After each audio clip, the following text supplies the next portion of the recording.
Dans les montagnes d'un vieux royaume africain, vivait un vieil homme nommé Baba Kuma. Il était un gardien du savoir, un mystère pour les villageois.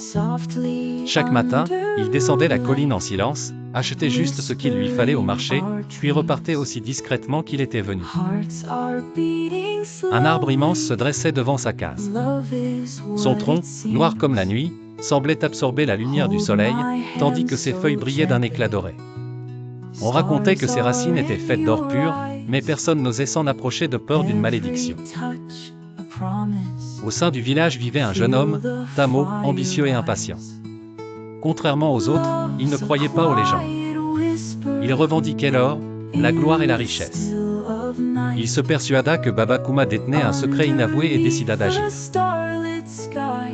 Une nuit, sous un croissant de lune, Tamo escalada la colline, armé d'une machette et d'une pelle. Il s'agenouilla devant l'arbre et commença à creuser. Bientôt, la lame de son outil heurta quelque chose de dur. Il découvrit une racine épaisse, scintillante. Un cri puissant retentit dans la nuit. Tamo sursauta et aperçut Baba Kuma, assis sur un rocher. Le vieillard le dévisageait d'un regard ardent. Tamo se sentit glacé. Baba Kuma prit la parole, d'une voix calme et profonde, et demanda à Tamo de regarder ses mains. Tamo abaissa le regard et suffoqua d'horreur. Ses mains étaient couvertes d'une sève noire et collante.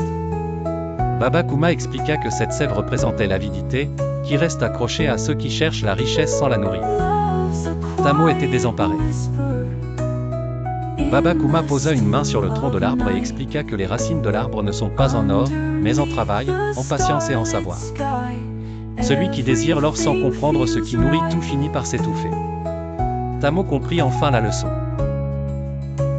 Tamo sentit une chaleur étrange envahir son cœur. Il comprit que la richesse ne se vole pas, elle se construit.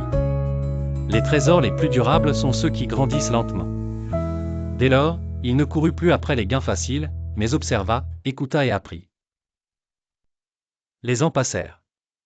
Tamo devint l'un des plus grands commerçants du village, mais il ne chercha plus à arracher les racines de l'arbre. Quant à l'arbre, il continua de grandir, indifférent aux convoitises, nourri par ceux qui savaient voir au-delà des apparences dorées.